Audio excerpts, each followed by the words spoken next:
안녕하세요, 유쌤입니다. 오늘 유쌤의 북카페 진행하겠습니다. 오늘 여러분들에게 소개해드리고 싶은 아주 귀한 책은요, 이재은 작가의 다정한 말이 똑똑한 말을 이깁니다 라는 책입니다. 이재은 작가는 여러분들이 잘 아실 거예요. 아마 MBC 뉴스데스크 지금 진행을 맡고 있는 이제 앵커인데요. 매일 보고 계시죠? 앵커로서 혹독한 사회생활을 하면서 과연 어떻게 말해야 하는가에 대해서 아주 유익한 이야기를 풀어놓고 있습니다. 말하기에 대해서 이제 저도 많이 다루고 있는데, 이번 책은 이제 보다 현실적인 어떤 그런 방법들, 현장에서 우리가 활용할 수 있는, 직장 생활을 하면서 현장에서 활용할 수 있는 방법들이 아주 실질적으로 나와 있어서 저도 도움을 많이 받았어요. 여러분들도 당장 회사에 가셔서 활용할 수 있는 마음의 문을 여는 말투와 태도에 대해서 여러분들에게 몇 가지 소개해 드리고자 합니다. 이 책은 전체 3장으로 구성되어 있고요. 30개의 언어와 태도에 대한 이야기예요. 그 중에서 한 4가지 정도를 뽑았는데요. 첫 번째, 기분이 말투가 되지 않게 라는 장입니다. 뉴스의 현장이 얼마나 살벌하고 긴장되는 분위기겠어요. 그런 상황에서는 대부분의 사람들이 막 극도로 긴장하고 예민해지겠죠. 그래서 작가는 뭐라고 여기서 얘기를 하냐면요, 소통을 위한 언어적 또는 비언어적 행동 모두가 중요하다라고 이야기를 하면서요, 어느 조직이나 빌런들이 있다고 얘기합니다. 여러분들 조직에서도 빌런들 있죠. 그러니까 여기서 막 이렇게 예를 들고 있는 거예요. 나보고 이걸 지금 어떻게 하라는 거야? 장난해? 지금 와서 내용 바꾸면 어떻게 해? 이대로 해서 사고라도 나면 누가 책임질 거야? 이렇게 이제 함부로 막 소리치면서 얘기하는 거죠. 이게 흥분을 이기지 못해 거친 말로 기분을 그대로 쏟아내고, 이것은 같은 공간에 있는 사람들의 기분을 한순간에 좌우한다라고 작가가 지적하고 있어요. 그런데 이런 상황에서도 기분을 있는 그대로 내뱉기보다는 신중하게 표현을 골라서 말하는 현명한 사람들이 있다. 자, 이런 똑같은 상황에서 그런 현명한 사람들은 어떻게 이야기를 하고 있는지 작가가 이야기하고 있습니다. 에이, 괜찮아. 큰 사고 안 났으면 됐어. 또는 큰 지장을 주는 건 아니니까 그냥 넘어가자. 뭐 이렇게. 문제가 생긴 건 어쩔 수 없으니 이제 우리가 할 수 있는 걸 하자. 굉장히 성숙한 그런 이제 말이죠. 이렇게 똑같은 상황을 보고도 앞에 전자에서 이렇게 얘기하는 사람과 후자에서 얘기하는 사람 대단히 다릅니다. 그러니까 화내는 어떤 그런 상황에서, 화가 날 수밖에 없는 상황에서 그런 이제 긍정적인 말이 모두가 이제 자기 페이스를 다시 되찾게 하는 거죠. 심리적 안정감을 줄 수 있는 어떤 상황으로 만드는 그런 영향력을 끼치는 사람, 바로 이제 그 조직 생활에 정말 필요한 사람이라고 할 수가 있어요. 그래서 이런 화나는 상황에서 이재은 작가도 굉장히 많이 긴장되는 그런 직업이니까 화가 나는 상황들이 많겠죠. 그럴 때 이재은 작가 본인이 하는 방법은 5초만 입을 다물고 있는 거래요. 그래서 제가 예전에 말씀드렸잖아요. 꼭 이제 1부터 이제 10까지 속으로 하나, 둘, 셋, 넷. 저는 이제 1부터 10까지 세는 건데, 여기 이재은 작가는 5초만 입을 딱 다문다. 공통점이 있는 것 같아요. 여러분들도 화가 날 때 내가 내뱉어서 막 이제 후회하잖아요. 솔직히 그런 얘기 하고 나면. 그래서 내가 후회하지 않으려면 잠시 침묵을 선택한다. 이제 이 방법을 여러분들께서도 활용해 보시기 바라겠습니다. 자, 2번째. 다정한 말의 시작은 이해와 공감. 앵커 된 지 얼마 안 됐을 때 이제 무작정 직장 상사한테 이제 이재은 작가가 도움을 청했대요.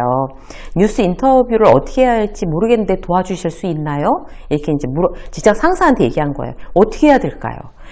그러니까 그 직장 상사가 뭐라고 했냐면요, 그럼 왜 나한테 물어? 네가 스스로 생각해서 해야지. 이랬다는 거예요. 근데 이제 후배가 원하는 건 상황에 대한 어떤 공감, 내가 지금 너 굉장히 불안하고 지금 긴장되고 잘 모르겠지, 이제 이런 어떤 공감하고 이제 뭔가 이제 그 선배로서의 어떤 이제 막 꿀팁 이런 거를 기대했는데 그게 안 된 거죠. 그래서 이제 그 이재은 작가 같은 경우는 자기가 선배로서 지금은 어떤 식으로 이제 이야기를 하나 하면, 막상 해보니까 생각보다 어렵지, 이렇게 얘기해주는 이제 선배를 그때도 이제 기대했었나 봐요. 그래서 그렇게 하는 거를 지금 추천하고 있어요. 이 부분은 어떻게 하면 좋을까? 네 생각은 어떤데? 이렇게 물어봐 주면서 서로 상의하는 방법. 우리도 이제 직장 상사로 있을 때 후배가 와서 뭔가 이제 물어보면, 똑같이 위하는 마음일지라도 이렇게 퉁명스럽게 탁 내뱉는 경우가 있고, 이런 식으로 지금 말씀드린 것처럼 이렇게 다정하게 응원해주고 공감해주는 이런 방법들이 있습니다. 여러분들이 후자로 선택하시죠. 이게 작가가 이렇게 얘기하는 거예요. 아무리 좋은 의도로 상대를 위하는 마음으로 건넨 정답이라고 해도 그 말을 받아들이는 사람의 마음에 가 닿지 못하면 아무 소용도 없다고, 그렇게 이제 이 작가가 얘기하고 있어요. 새로운 도전을 하는 후배에게 진심이 담긴 쓴소리가 오히려 포기를 선택하게 만들 수도 있다는 걸 선배들은 잊지 않아야 한다. 이렇게. 정말 그렇죠, 여러분? 내가 이제 이렇게 뭐 그야말로 강하게 키워야 돼, 후배를 막 이래서 쓴소리 막 했다가 완전히 포기하게 해버릴 수도 있습니다. 그래서 이런 거를 좀 선배들은 조금 더 이제 한 번 더 이렇게 생각하는 어떤 말하기가 대단히 중요할 것 같아요. 자, 세 번째. 상대방을 말의 주인공으로 만들기. 우리는 이제 일방적으로 내가 주인공이 되는 경우가 많죠. 누군가를 걱정하면서 건네는 말이 오히려 상대와의 관계를 불편하게 하는 경우, 우리는 흔히 이런 경우를 겪습니다. 그래서 작가는요, 말의 중심축을 내가 아닌 당신으로 옮기라고 얘기를 하고 있어요.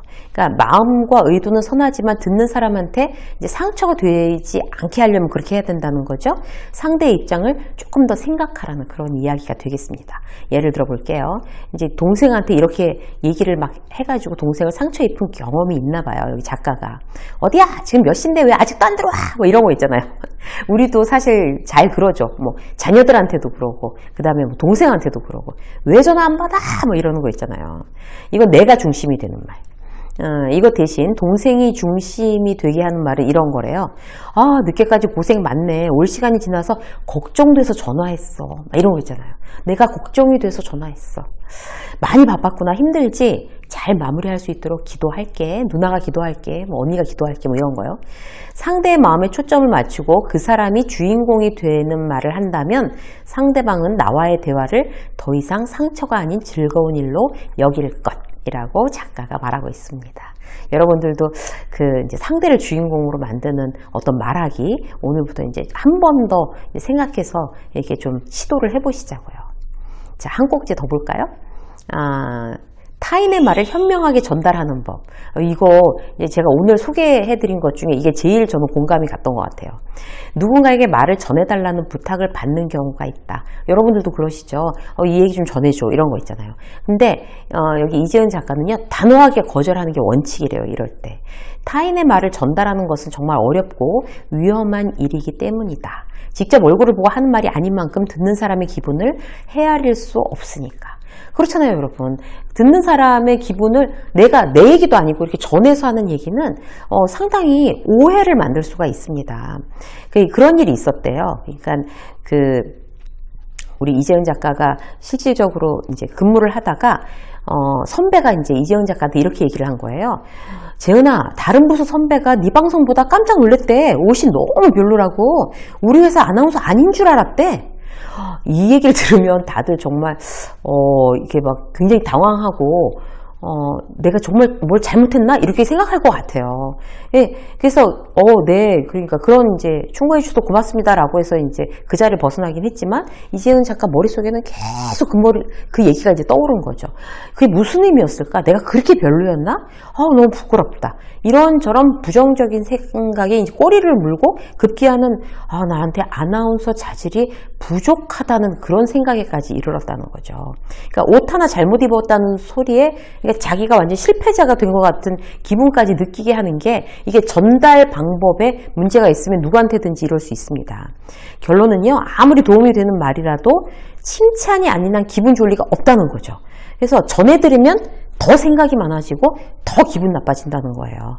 그래서 작가는 칭찬이 않은 말은 절대 전달하지 않는다라고 합니다. 그래서 여기에 대해서 저는 이제 100% 동의해요. 그리고 내가 누구한테 말 전할 때 누가 그러던데 이런 얘기 안 하는 거, 강의 시간에도 그 얘기를 계속 이제 그 기업 강연에서 이제 가르치고 있어요. 내가 아니라 누가 그러는데, 누가 그렇게 말하던데, 이거 누가 전해달라고 하는데 라는 말을 이제 우리 완전히 빼시자고요, 여러분. 이런 말을 들으면 기분 좋을 사람이 없죠. 그리고 어차피 해야 된다면 그게 꼭 필요할 때가 있잖아요. 그렇게 생각이 든다면 그대로 전하지 말고, 그러니까 내 언어로 바꿔서 전하는 게 좋다고 작가가 추천하고 있어요. 상대방을 충분히 이해하고 공감하는 마음을 담는 게 포인트가 되겠습니다. 예를 들어서 이런 거예요. 그런 얘기를 이제 누구한테 막 전달해서 들었을 때 그 제3자는 빼버리고요. 뭐 영희면, 영희씨 요즘 고생 많지? 나 처음에 되게 어려서 나도. 근데 이거는 이렇게 하는 게 좋겠더라. 참고하면 좋을 것 같아서 오늘 내가 얘기해 주는 거야. 자, 오늘도 힘내세요? 이렇게 해주는 거죠. 내 얘기인 것처럼. 만약에 이재은 작가한테 그렇게 옷 선택에 대해서 얘기한 선배를 어느 선배가 그렇게 얘기하더라 이렇게 얘기 안 하고 그 전달해 주는 사람이 그냥 자기 의견으로 이렇게 바꿔서 얘기하면 훨씬 더 이재은 작가가 마음의 부담이 적었다는 거죠. 예를 들어서 이런 거예요. 재은 씨, 옷 선택하는 거 참 어렵지. 제작진 의견도 중요하지만 방송에 잘 어울리면서도 너한테 잘 맞는 옷을 입는 게 좋을 것 같아. 선배가 같이 한번 봐줄까? 이렇게 했다면 이재은 작가도 훨씬 더 하루 종일 생각이 꼬리를 물고 본인이 실패자 같은 느낌까지 가지는 않았겠죠. 그래서 우리는 누군가에게 말을 전달할 때 대단히 조심할 필요가 있습니다. 누구한테 들었다는 것보다 내가 이렇게 생각한다는 표현이 더 진정성 있게 느껴진다고 해요. 상대방은 자기 흠이나 실수가 소문처럼 떠돈다. 누가 그랬대더라. 뭐 이렇게 하는 소문처럼 떠돈다는 그런 말이 좋게 들릴 리가 없고 마음이 대단히 부담스럽습니다. 조금 장황하게 보이더라도 마음 상하지 않도록 신경 써서 그렇게 말하는 습관, 말로 인한 상처는 쉽게 아물지 않으니까 그렇다고 합니다. 자, 오늘 이재은 작가의 다정한 말이 똑똑한 말을 이깁니다. 여기서 이제 4가지 말씀드렸는데요. 내용이 너무 좋은 게 많아서 2부에서 다시 4가지 여러분들한테 소개해 드리도록 하겠습니다. 기대해 주세요.